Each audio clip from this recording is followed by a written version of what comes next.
Act 1976. माननीय सभापति महोदय, आपके अनुमति से और मैं आपका आभारी हूं, आपने इतने महत्वपूर्ण विषय पर मुझे यह विषय। अध्यक्ष महोदय, मेरा समय पॉज कर दिया जाए। मेरा समय पॉज कर दीजिए। Nothing is going on record. हाँ। One second. Sir, nothing is going on record. Honorable members. अध्यक्ष महोदय, Would you ये इन लोगों की आदत खराब हो गई है, ये कभी भी सदन में चलना नहीं देना चाहते हैं। Would you listen to me? बिना मतलब का विषय कल हम लोगों ने देखा है। Would you listen to me? Pause है, पॉज। अध्यक्ष महोदय, मैं आपका आभारी हूँ कि आपने इतने महत्वपूर्ण विषय पर आज मुझे 0 आवर में यह मुद्दा उठाने का अवसर दिया है। मैं स्वयं पेशे से चिकित्सक हूँ और इसलिए इस वर्ग की जो पीड़ा है मैं इससे भली बात परिचित हूँ। सच्चाई ये है कि यह मेडिकल सेल्स रिप्रेजेंटेटिव आदि के डॉक्टरों के 1/4 गुरु होते हैं। एक सुबह 4 बजे से लेकर के एक रात के 12-1 बजे तक यह सारे लोग डॉक्टरों की क्लिनिक के सामने खड़े रहते हैं, अपनी स्कूटर और मोटरसाइकिलें लेकर के अपने जीवन को असुरक्षा में डाल करके यह 40 kilometre 45 kilometre. No, the house is not in order. Do you want to respond? 1 second, and then I'll call. 1 second. Sir अभी 1 second. Honorable Minister, there is an agitation on an issue. Would you, I understand. Would you allow me? I can assure you, I can say from the I can say from the chair, Dr. Bhim Rao Ambedkar ji, when he was given Bharat Ratna, I had the honor and privilege to be member of the House and in the Council of Ministers. For all of us, he is highly respected, ever respected, and it is a delightful situation that attention is being paid to his teachings, preachings, and wherever he had the occasion to be in the country or outside, there is nurturing of each and every place. बाबा साहब हम सब के लिए प्रातः वंदनीय, सदैव आदरणीय और अनुकरणीय हैं। Then I call you. Honorable Minister.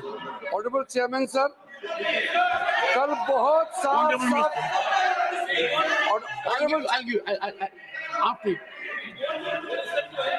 Honourable chairman sir, हम लोग ने कल सदन में बहुत अच्छी तरह से सुना है।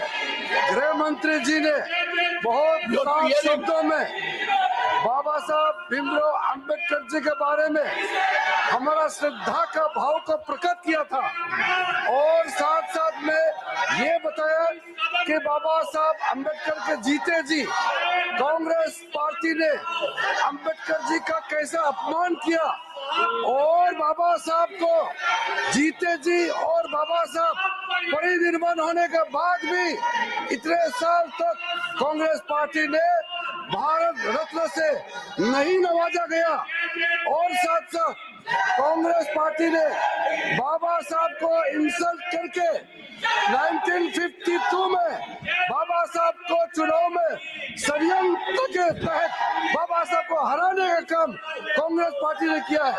1952 के बाद फिर दोबारा जब बाई इलेक्शन हुआ, उस बाई इलेक्शन में भी कांग्रेस पार्टी ने विदर्भ में बाबा साहब को फिर से हराया है।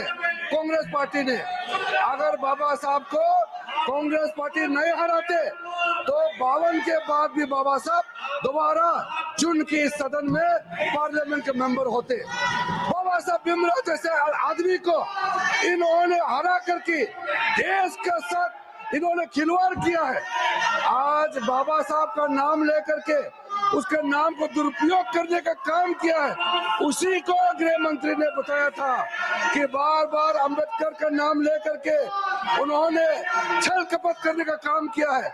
वरना क्या कारण था सर? मैं सर एक बौद्ध हूँ, मैं बाबा साहब के बताए हुए रास्ते पर चलने वाला इंसान हूँ। इस देश में बाबा साहब ने 1951 में कानून मंत्री के पद से इस्तीफा दिया था। 71 साल बाद प्रधानमंत्री मोदी जी ने एक दूसरा बौद्ध को कानून मंत्री बनाया है। आप लोगों को याद नहीं आया? मोदी सत्य बाबा साहब भीमराव अम्बेडकर के बताए हुए रास्ते पे हम लोग चलते हैं, आप लोग नहीं चलते हैं। सर ये लोग ढोंग कर रहे हैं, मैं कड़ी आपत्ति करता हूँ। बाबा साहब का नाम को वोट बैंक के लिए जो दुरुपयोग कर रहे हैं, इसको मैं निंदा करता हूँ। और आज मैं अध्यक्ष सभापति महोदय जी, मैं फिर से आपको कहना चाहता हूँ, जो 5 तीर्थ स्थल आदरणीय प्रधानमंत्री मोदी जी के नेतृत्व में बाबा साहब अम्बेडकर जी के नाम में जो आज काम चल रहे हैं, उसका 2026 में मुंबई के अरेबियन सी के अरब सागर के तट पर 450 फीट का जो ऊंचाई मूर्ति बन रहा है, वो मूर्ति बनने के बाद आप लोग को पता चलेगा कि 5 तीर्थ स्थल बाबा साहब के नाम में मोदी जी ने कैसे बनाया है। शिक्षा भूमि में जाइए बाबा साहब के लंदन में, आपको पता चलेगा, आपको पता चलेगा। आप परिनिर्वाण भूमि में जाके देखिए, The आपको पता house चलेगा। is urgent to meet at 2 p.m. This I will not allow. 2 p.m.